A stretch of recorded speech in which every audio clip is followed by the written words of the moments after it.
7th. Good. Alright, so hey YouTube, it's us again.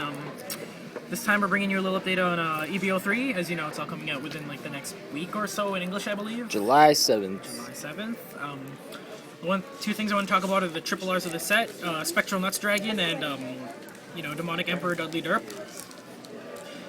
We got the Spike Brothers laid out. This is basically, well, for me, like, I'm going to play Spike Brothers in the future, so this is what I've got, what I think you all only need from, like, Hollow-wise.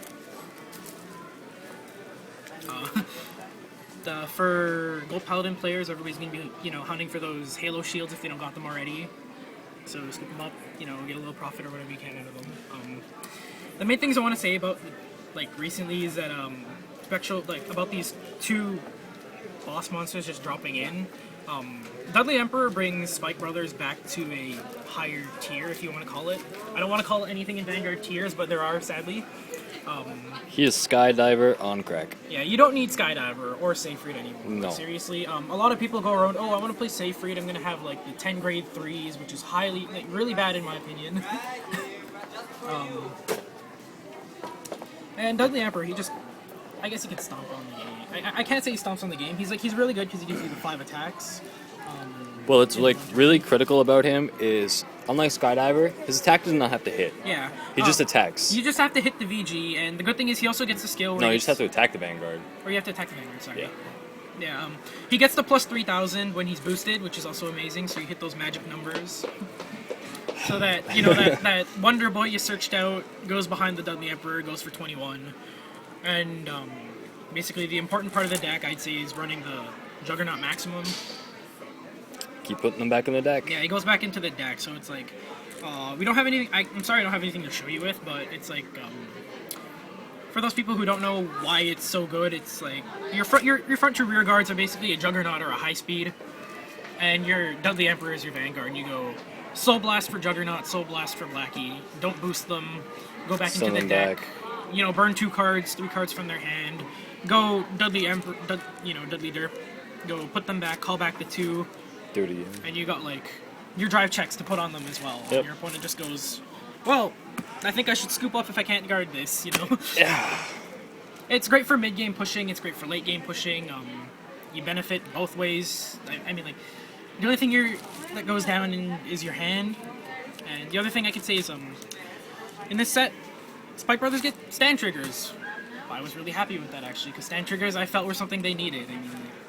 I mean, not anymore because of Dudley Emperor. He kind of goes, you don't need stands, you just need crits everywhere. But for those of you who still want to play Skydivers, stand triggers help you a lot, in my opinion. Yes. Because, those extra pressure hits or pressure attacks can happen again and again and again. And your opponent goes, I'm just going to let it hit, and you just start exploding on them. Gold Paladins get Spectral Nuts Dragon. It's kind of one of those. So good. Yeah, it's good. For those of you who don't know, it's basically a different version of Ren's Phantom Blaster Dragon, the Gold Paladin version. For those of you who don't know, goes Limit Break 4, and he goes, if this unit attacks during the close step, you can retire 3 units and counterblast 2, and then he gets to stand again and loses Twin Drive.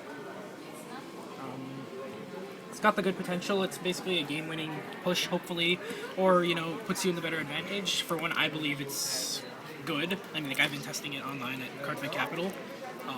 Its effect may not seem good, but with the call ability of Gold Paladins...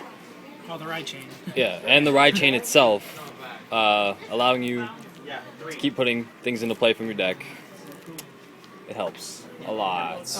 I don't want to be one to massively overhype it because I know it's a balanced card, but the ride chain goes, if you have the older this Younger. Yeah, if you have the younger version, basically the grade 0 in the soul, and you have the grade 1 and you ride the grade 2 on top, it goes retire a rear guard, check the top 2 cards of your deck, and then call any number of Gold Paladins from there. The other cards go to the bottom. That means you can call grade 3s. Yeah, you get your superior call and your grade 3s.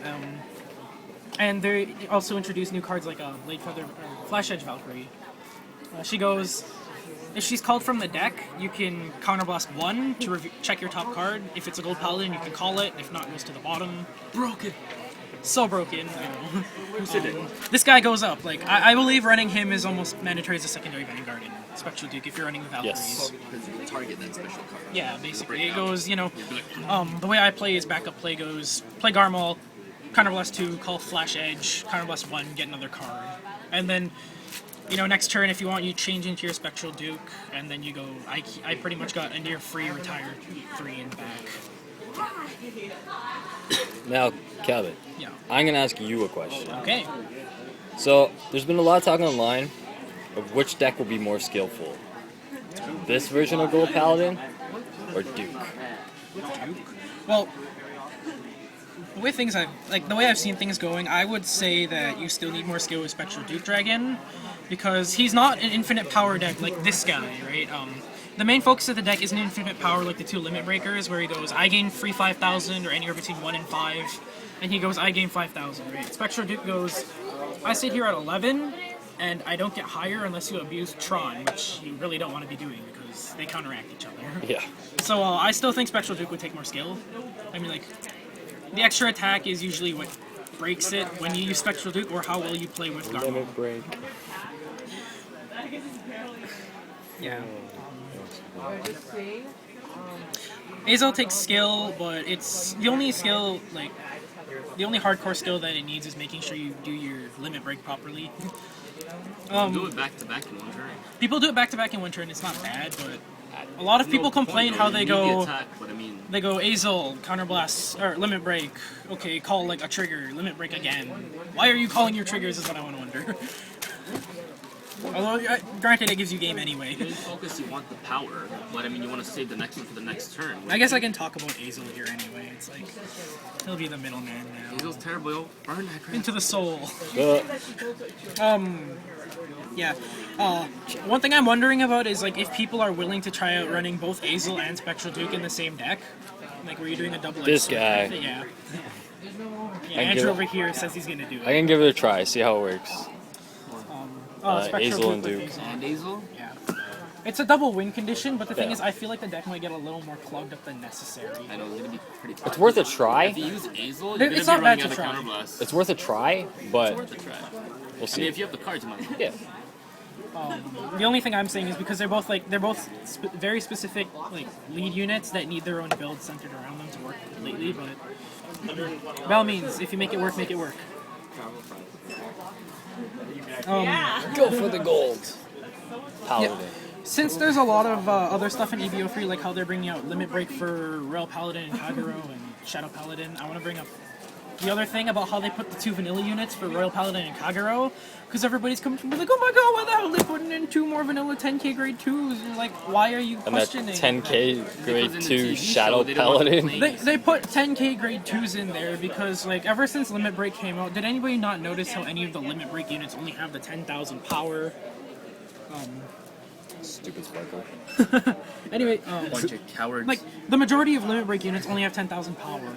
The only ones that actually do get the plus 1,000 are usually ride chains or other side effects. And, like, the reason why they give you more 10Ks is basically to go, if you don't know what to play or you're afraid of, like, doing this, you can run the other the other 10Ks.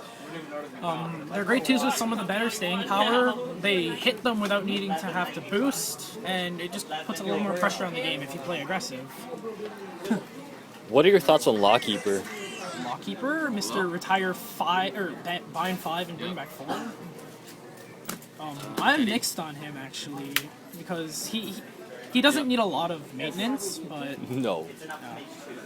he doesn't need a lot of maintenance, but just to sell my Yu-Gi-Oh collection. he could also be a problem. He's a I don't problem. The fact that it's Counterblast 1 is really good. The Counterblast 1 lets him do it how many times? That's all. Yeah, but it's The one thing one player It's should so consider good. is like when you're using him, your opponent can rearrange their rear guard after they all yes, get and battled. also remember, if Why doesn't he want to go to it anymore? It's pointless. your opponent does that to you, and you have your limit break, and you summon Blaster Blade at the end of the turn, you can he activate goes off his again. effect. Any unit Remember that says that. when this card appears in the rear guard gets to go off again when they reappear if they want to. Remember that, kids. Very important. Yeah, Lawkeeper has that little kick in him that people love for Kagero because they're like, oh, you get to retire a unit. It's almost free. It's one counterblast. It's okay if they get to pick. It's okay if they get to rearrange. No big I deal. played against one last night. He goes Raopia and like all this other stuff. I was playing Japanese. Whoa, you didn't explain the rest about Lockkeeper.